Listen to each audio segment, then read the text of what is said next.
இதோ உங்களை தேடி முதன்முறையாக வசீகரமான தொழில்நுட்பம் மற்றும் அதிவேகமான செயல்திறனுடன் UFX மொபைல்ஸ். மெல்லிய தோற்றத்துடன் முற்றிலும் சிறப்பாக எல்லோருக்கும் எளிதாக UFX மொபைல்ஸ். உங்கள் நவீன தலைமுறைக்கான mobile UFX mobiles. Make your move. For the very first time coming your way is an irresistible combination of speed, style and technology. UFX mobiles, exceptionally sleek, totally advanced, and now the phone that everyone can afford to touch. Your next generation mobile. UFX mobiles, make your move.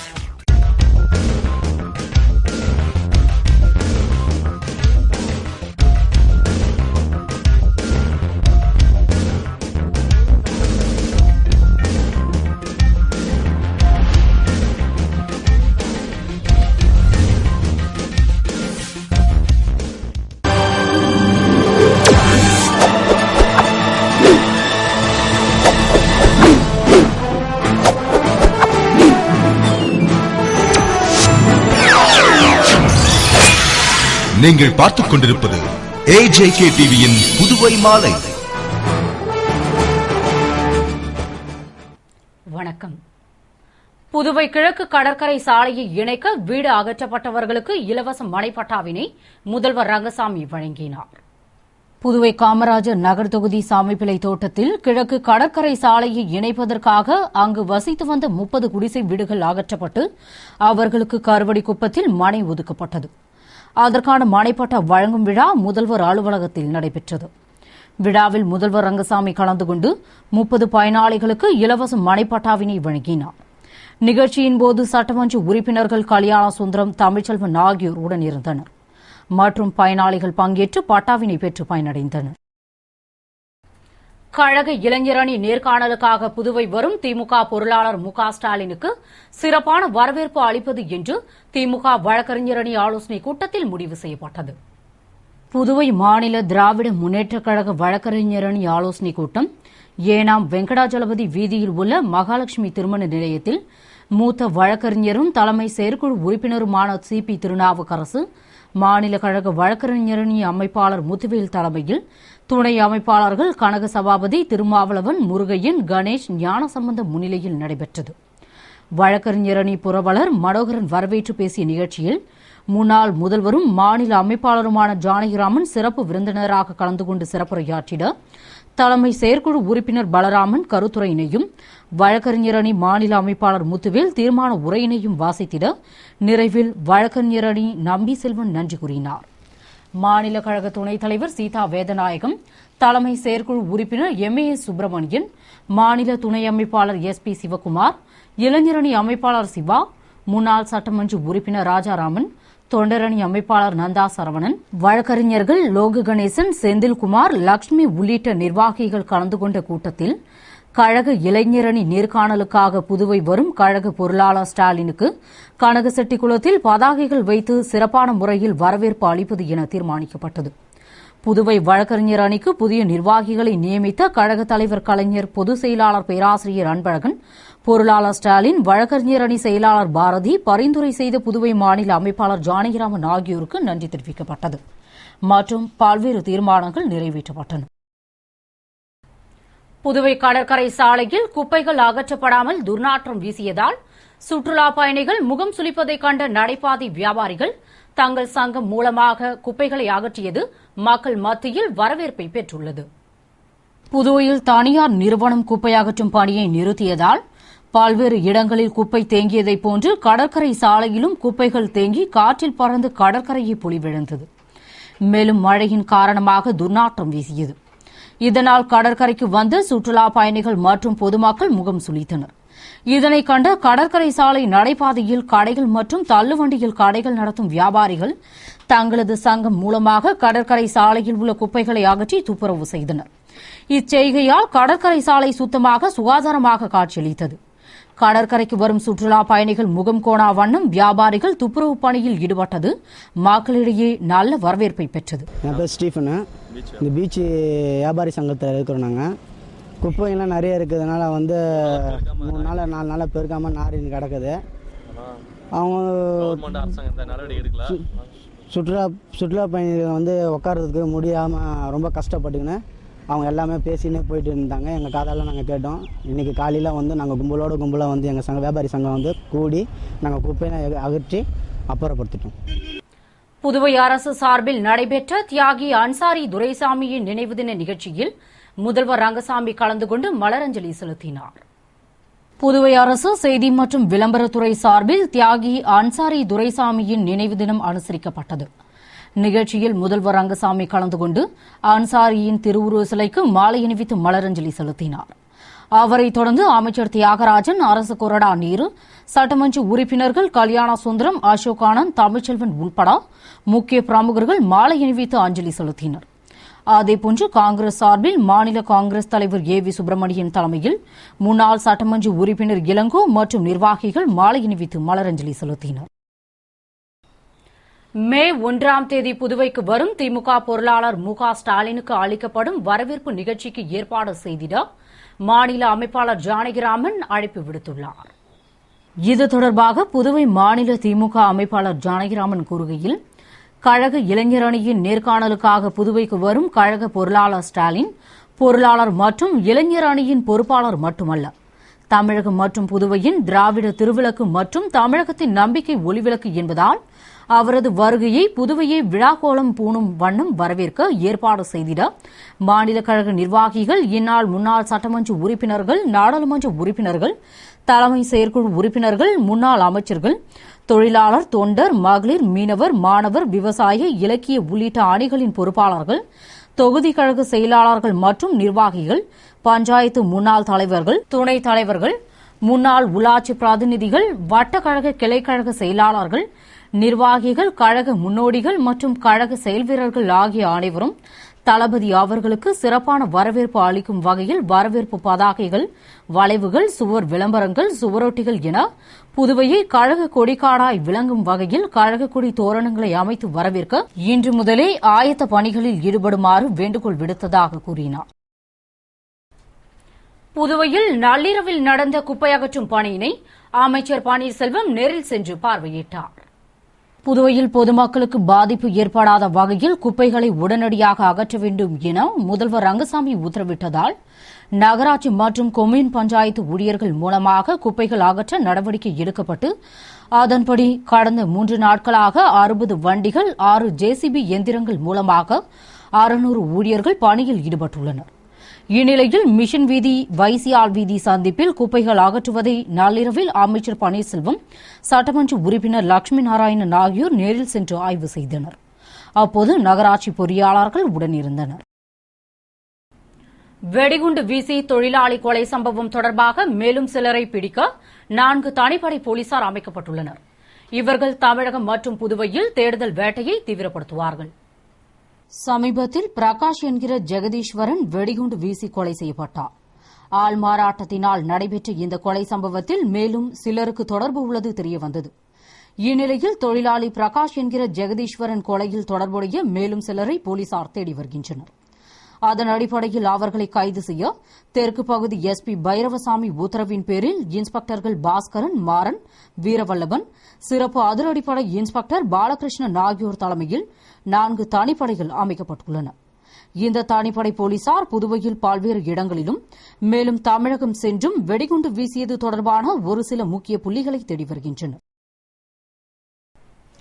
Puduvai அரசு வருவாய்த்துறை சார்பில் ராஜீவ்காந்தி ஜனஸ்ரீ பீம யோஜனா திட்டத்தின் கீழ் மாங்கலம் தொகுதியில் உதவித்தொகையினை சட்டமன்ற உறுப்பினர் தேனி ஜெயக்குமார் வழங்கினார்.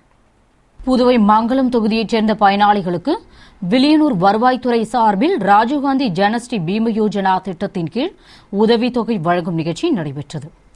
நிகழ்ச்சியில் தொகுதியின் சட்டமன்ற உறுப்பினர் தேனி ஜெயக்குமார் சிறப்பு அழைப்பாளராக கலந்து கொண்டு 17 பயனாளிகளுக்கு 4,60,000 ரூபாயினை நிதியுதவியாக வழங்கினார். நிகழ்ச்சியில் வில்லியனூர் வட்டாட்சியர் யஷ்வந்தையா, வருவாய்த்துறை அலுவலர்கள், ஊர் முக்கிய பிரமுகர்கள் கலந்து கொண்டனர். பாசிக் மூலம் குப்பை அகற்றும் பணி குறித்து தலைமை செயலருடன் முதல்வர் ஆலோசனை நடத்தியதால் இப்பிரச்சினைக்கு தீர்வு கிடைக்கும் என்று பொதுமக்கள் எதிர்பார்க்கின்றனர். புதுவையில் தனியார் நிறுவனம் துப்புரவு பணியை நிறுத்தியதால் நகரின் பல்வேறு பகுதிகளில் ஆங்காங்கே குப்பைகள் அகற்றப்படாமல் குவிந்து கிடக்கிறது. அரசு நகராட்சி மூலம் குப்பைகளை அகற்றினாலும் ஊழியர்கள் பற்றாக்குறையால் பிரதான சாலைகளில் மட்டுமே குப்பைகள் அகற்றப்படுகிறது. மேலும் சட்டமன்ற உறுப்பினர்களிடம் டிராக்டர் ஓட்டுநர் மேற்பார்வையாளர்களின் கைபேசி எண்கள் தெரிவிக்கப்பட்டுள்ளதால் தங்கள் தொகுதிக்கு உட்பட்ட பகுதிகளில் தேங்கி கிடக்கும் குப்பைகள் குறித்து அந்த எண்ணில் சட்டமன்ற உறுப்பினர்கள் தகவல் தெரிவித்தால் உடனடியாக ஊழியர்கள் அங்கு சென்று குப்பைகளை அகற்றுகின்றனர். இதனிடையே முதல்வர் ரங்கசாமி தலைமையில் அமைச்சர்கள், சட்டமன்ற உறுப்பினர்கள், அதிகாரிகளுடன் ஆலோசனைக் கூட்டம் நடைபெற்றது. அதில் ஏற்கனவே பணி நீக்கம் செய்யப்பட்ட பாசிக் ஊழியர்களை கொண்டு குப்பை அகற்றும் பணியை மேற்கொள்வது என்று ஆலோசிக்கப்பட்டது. இது சம்பந்தமாக முதல்வர் ரங்கசாமி தலைமை செயலர் சத்யவதியுடன் ஆலோசனை நடத்தி பாசிக் மூலம் குப்பைகள் அகற்றும் பணியை எவ்வாறு செயல்படுத்துவது என்பது குறித்து விவாதித்துள்ளதால் இன்னும் ஓரிரு நாட்களில் குப்பை அகற்றும் பிரச்சினைக்கு நிரந்தர தீர்வு கிடைக்கும் என்று மக்கள் எதிர்பார்க்கின்றனர். புதுவை வீராம்பட்டினம் செங்கழநீர் அம்மன் கோவிலுக்கு முன்மண்டபம் அமைக்க திட்டமிடப்பட்டு முதல்வர் ரங்கசாமியின் உத்தரவுப்படி இந்து அறநிலையத்துறை ஆணையர் தேவஸ்தானத்தில் ஆய்வு மேற்கொண்டார். புதுவையின் புகழ்பெற்ற வீராம்பட்டினம் செங்கழநீர் அம்மன் கோவிலில் முன்புறம் உள்ள மேற்கூரையை அகற்றிவிட்டு முன்மண்டபம் அமைக்க திட்டமிடப்பட்டுள்ளதால் முதல்வர் ரங்கசாமி உத்தரவின்படி சபாநாயகர் சபாபதி மேற்பார்வையில் இந்து அறநிலையத்துறை ஆணையர் வீரமுனிராஜ், பொறியாளர் வேணுகோபால், திருப்பணி ஆய்வாளர் ராஜசேகர் ஆகியோர் தேவஸ்தானத்தை பார்வையிட்டு வரைபடத்தை வைத்து ஆய்வு மேற்கொண்டனர் மற்றும் முன்மண்டபம் அமைக்கும் பணி குறித்து கலந்தாலோசித்தனர். அப்போது அறங்காவல் குழுவினர் மற்றும் கிராம பஞ்சாயத்தார்கள் உடனிருந்தனர். புதுவை பாகூரில் தானே புயலால் சேதமடைந்த மின்சாதனத்தை பழுது பார்க்காததால் மின்தடை ஏற்படுகிறது என்று காங்கிரஸ் செய்தி தொடர்பாளர் வீரராகவன் கூறியுள்ளார். இது தொடர்பாக காங்கிரஸ் செய்தி தொடர்பாளர் வீரராகவன் கூறுகையில், கிராம பகுதிகளான மண்ணாடிப்பட்டு, திருபுவனை, நெட்டப்பாக்கம், பாகூர், ஏம்பலம் ஆகிய பகுதிகளில் நள்ளிரவு முதல் காலை வரை மின்தடை ஏற்படுவதாலும் சுழற்சி முறையில் மின் விநியோகம் செய்வதால் மக்கள் பாதிக்கப்படுவதாகவும், இந்நிலைக்கு தானே புயலின்போது மின்சாரத்தை பல்வேறு பகுதிகளுக்கு பிரித்து வழங்க வேண்டிய பிரதான மின்சாதனம் பழுதடைந்ததுதான் காரணம் என்றும், மிக முக்கியமான அந்த சாதனத்தை அரசு உடனடியாக மாற்றியிருக்க வேண்டும். மேலும் சேதமடைந்த 300க்கும் மேற்பட்ட டிரான்ஸ்பார்மர்களை புதியதாக வாங்கியிருக்க வேண்டும். ஆனால் மத்திய அரசிடமிருந்து 125 கோடி நிவாரணம் பெற்றும் முன்னுரிமை முக்கியத்துவம் அளித்து செய்ய வேண்டிய மின்சாதனங்கள் மாற்றியமைக்க பணியை அரசு செய்ய தவறிவிட்டதாக குற்றம் சாட்டிய அவர் உடனடி நடவடிக்கை எடுக்க வேண்டும் என்று கோரிக்கை விடுத்துள்ளார். புதுச்சேரியில் நேற்று நள்ளிரவு முதல் கிராம பகுதிகளில் முழுக்க மின்சார தடை ஏற்பட்டிருக்கிறது. நள்ளிரவு 2 மணி முதல் காலை வரையில் மின்சாரம் இல்லை. அதன் பிறகு சுழற்சி முறையில் 1 மணி நேரத்துக்கு 1 மணி நேரம் பல பகுதிகளாக பிரித்துக் கொடுக்கிறார்கள். இந்த அவல நிலை ஏற்பட்டிருக்கிறது. இதற்கு பிரதானமான காரணம், புதுவை மாநிலத்திற்கு வர வேண்டிய மின்சாரம் பாகூரிலிருந்து பிரித்து அனுப்பப்படுகிறது. அந்த பிரித்து அனுப்புகிற மின்சார சாதனம் வெடித்துவிட்டது. கடந்த தானே புயல் அடித்த பிறகு ஏறக்குறைய 400 டிரான்ஸ்பார்மர்களுக்கு மேல் பழுதடைந்திருக்கிறது. அதை இந்த மின்சாரத்துறை புதியதாக மாற்ற வேண்டும். இதுவரை மாற்றவில்லை. அதற்கு என்ன காரணம்? புதியதாக 400 டிரான்ஸ்பார்மர்கள் வாங்குவதற்காக போடப்பட்ட ஃபைல், அந்த கோப்புகள் எங்கே முடங்கி கிடக்கிறது? நிதித்துறையை தன் பொறுப்பில் வைத்திருக்கிற மரியாதைக்குரிய முதலமைச்சர் ரங்கசாமி அவர்கள் இந்த விஷயத்தை ஏன் அலட்சியப்படுத்துகிறார்? மின்சாரம் இல்லாத காரணத்தால் கிராம பகுதிகளிலே கொசுக்கடி, திருட்டு, கொள்ளை பயம் ஆகிய பல பிரச்சனைகளுக்கு மக்கள் அவதிப்படுகிறார்கள். முதலாக புயல் அடித்த பிறகு மின்சாரத்துக்கு தான் முக்கியத்துவம் கொடுத்திருக்க வேண்டும். அந்த பணம் எந்த பயன்பாட்டிற்கு செலவு செய்யப்பட்டது என்று தெரியவில்லை. புதுவை மீன்வளம் மற்றும் மீனவர் நலத்துறை சார்பில் மீன் வளர்ப்போருக்கு இருபொருள் மானியத்தை பாகூர் தொகுதி பயனாளிகளுக்கு அமைச்சர் தியாகராஜன் வழங்கினார். புதுவை பாகூர் தொகுதி உள்நாட்டு மீன் வளர்ப்போருக்கு இருபொருள் மானியம் மற்றும் புயலால் பாதிக்கப்பட்ட உள்நாட்டு மீன் வளர்ப்போருக்கு இழப்பீடு வழங்கும் நிகழ்ச்சி சட்டசபை வளாகத்தில் நடைபெற்றது. இதில் அமைச்சர் தியாகராஜன் கலந்து கொண்டு பாகூர் தொகுதியைச் சேர்ந்த 26 உள்நாட்டு மீன் வளர்ப்போருக்கு ஏக்கர் ஒன்றிற்கு 5000 ரூபாய் வீதம் 1,45,000 புயல் நிவாரண இழப்பீட்டுத் தொகையாக 13 உள்நாட்டு மீன் வளர்ப்போருக்கு 1,793 ரூபாயினையும் காசோலையாக வழங்கினார். நிகழ்ச்சியில் மீன்வளத்துறை இயக்குநர் ராமலட்சுமி, துணை இயக்குநர் இளங்கோவன், முதன்மை செயலாக்க அதிகாரி ஷம்ஷாத், மீன் வளர்ப்போர் மேம்பாட்டு முகமை உதவி இயக்குநர் இளையபெருமாள், அமைச்சரின் தனி செயலர் ரவி மற்றும் அதிகாரிகள் உடனிருந்தனர். புதுவை புதிய பேருந்து நிலையத்தில் இளம்பெண்ணை வெட்டிய வாலிபர் சிறையில் அடைக்கப்பட்டார். புதுவை நோனாங்குப்பம் புதுநகரைச் சேர்ந்தவர் ஆறுமுகம் மகன் சந்துரு. கம்ப்யூட்டர் ஊழியரான இவர் கொம்பாக்கத்தைச் சேர்ந்த கல்லூரி மாணவி கலைச்செல்வியை காதலித்ததாக கூறப்படுகிறது. இந்நிலையில் சந்துருவுடனான பழக்கத்தை கலைச்செல்வி மறுக்கவே கடந்த வாரம் புதுவை புதிய பேருந்து நிலையத்தில் கலைச்செல்வியை மறித்து கத்தியால் வெட்டினார். மேலும் தானும் தற்கொலைக்கு முயன்றார். இந்த சம்பவம் பேருந்து நிலையத்தில் பரபரப்பை ஏற்படுத்தியது.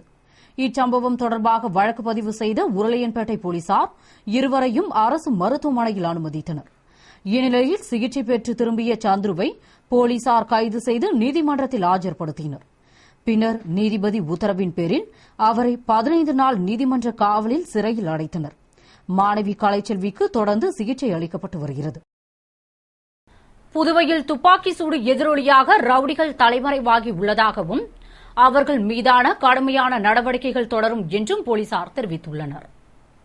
புதுவையை அடுத்த கரிக்கலாம்பாக்கத்தில் வெடிகுண்டு வீசி தொழிலாளி கொலை செய்யப்பட்ட வழக்கில் முக்கிய குற்றவாளியான சக்திவேலை கைது செய்ய போலீசார் சென்றபோது அவன் வெடிகுண்டு வீசி தப்பிக்க முயன்றதால் போலீசார் துப்பாக்கியால் சுட்டுப்பிடித்த சம்பவம் ரவுடிகள் மத்தியில் பெரும் கலக்கத்தை ஏற்படுத்தியுள்ளது. மேலும் பொதுமக்களுக்கு அச்சுறுத்தலாக செயல்படும் ரவுடிகளை கண்காணித்து அவர்கள் மீது நடவடிக்கை எடுக்கும்படி எஸ்பிக்களுக்கு ஐஜி சர்மா உத்தரவிட்டுள்ளதால் காவல்துறை வெளியிட்டுள்ள ரவுடிகள் பட்டியலில் உள்ளவர்களை அந்தந்த காவல் சரக இன்ஸ்பெக்டர்கள் தலைமையில் குற்றப்பிரிவு போலீசார் கண்காணித்து தினமும் எஸ்பிக்களுக்கு அறிக்கை கொடுத்து வருகின்றனர். இந்நிலையில் முக்கிய ரவுடிகள் கடந்த 2 நாட்களாக ஊரில் இல்லை எனவும் 3 மாதங்களுக்கு பிறகு வருவதாக வீட்டில் கூறிவிட்டு வெளியூர் சென்றுவிட்டதாகவும் அறிக்கை கொடுத்துள்ளதால் துப்பாக்கி சூடு நடத்தியதின் விளைவாகவே ரவுடிகள் தலைமறைவாகி உள்ளதாகவும் ரவுடிகள் மீது கடுமையான நடவடிக்கைகள் தொடரும் என்று போலீசார் தெரிவித்துள்ளனர். புதுவை மகளிர் மற்றும் குழந்தைகள் மேம்பாட்டுத்துறை சார்பில் உப்பளம் தொகுதி பயனாளிகளுக்கு நலத்திட்ட உதவிகளை சட்டமன்ற உறுப்பினர் அன்பழகன் வழங்கினார். புதுவை அரசு மகளிர் மற்றும் குழந்தைகள் மேம்பாட்டுத்துறை சார்பில் உப்பளம் சட்டமன்ற உறுப்பினர் அலுவலகத்தில் நலத்திட்ட உதவிகள் வழங்கும் நிகழ்ச்சி நடைபெற்றது. அதில் சிறப்பு அழைப்பாளராக சட்டமன்ற உறுப்பினர் அன்பழகன் கலந்து கொண்டு விதவை மகள் திருமண உதவித்தொகையாக 14 பயனாளிகளுக்கு தலா 20,000 வறுமை கோட்டிற்கு கீழ் உள்ளவர்களுக்கு திருமண உதவித்தொகையாக 25 பேருக்கு தலா 15,000 அரவணைப்பு உதவித்தொகையாக 44 பேருக்கு தலா 12,000 குலவிளக்கு திட்டத்தின் கீழ் 36 பேருக்கு தலா 500 ரூபாயும் நிதியுதவியாக வழங்கினார். நிகழ்ச்சியில் மகளிர் மற்றும் குழந்தைகள் மேம்பாட்டுத்துறை துணை இயக்குநர் மோகன்தாஸ், இணை இயக்குநர் விஜயலட்சுமி, திட்ட அதிகாரி பத்மா உள்ளிட்ட அதிகாரிகளும் மற்றும் பயனாளிகளும் கலந்து கொண்டனர். அரியாங்குப்பம் தொகுதிக்கு உட்பட்ட புதுக்குளம் பகுதியில் காக்கையந்தோப்பு நுழைவுவாயில் கட்டுவதற்கான பூமி பூஜை விழாவினை சபாநாயகர் சபாபதி துவக்கி வைத்தார். அரியாங்குப்பம் சட்டமன்ற தொகுதி மேம்பாட்டு நிதியில் இருந்து பல்வேறு பணிகள் மேற்கொள்ளப்பட்டு வருகிறது. அதன் அடிப்படையில் தொகுதிக்கு உட்பட்ட புதுகுளம் வீதியில் காக்கையந்தோப்பு நுழைவுவாயில் கட்டுவதற்காகவும் மற்றும் வாய்க்கால்களில் சிமெண்ட் ஸ்லாப் அமைப்பதற்காகவும் 4 லட்சம் ரூபாய் மதிப்பில் பணிகள் மேற்கொள்ளப்படுகிறது. இப்பணிக்கான பூமி பூஜை விழாவில் தொகுதியின் சட்டமன்ற உறுப்பினரும் சபாநாயகருமான திரு சபாபதி கலந்து கொண்டு பூமி பூஜையை துவக்கி வைத்தார். இதேபோல கெனடி நகரில் 3,50,000 மதிப்பில் சாலை அமைப்பதற்கான பூமி பூஜையினை துவக்கி வைத்தார். இவ்விரு நிகழ்ச்சிகளிலும் ஆணையர் விஜயபாலன், செயற்பொறியாளர் தமிழரசன், என்ஆர் காங்கிரஸ் பிரமுகர்கள் பாலபாஸ்கர் மற்றும் பாஸ்கர் உள்பட ஊர் முக்கிய பிரமுகர்கள் கலந்து கொண்டனர். இத்துடன் செய்திகள் நிறைவடைகின்றன. வணக்கம்.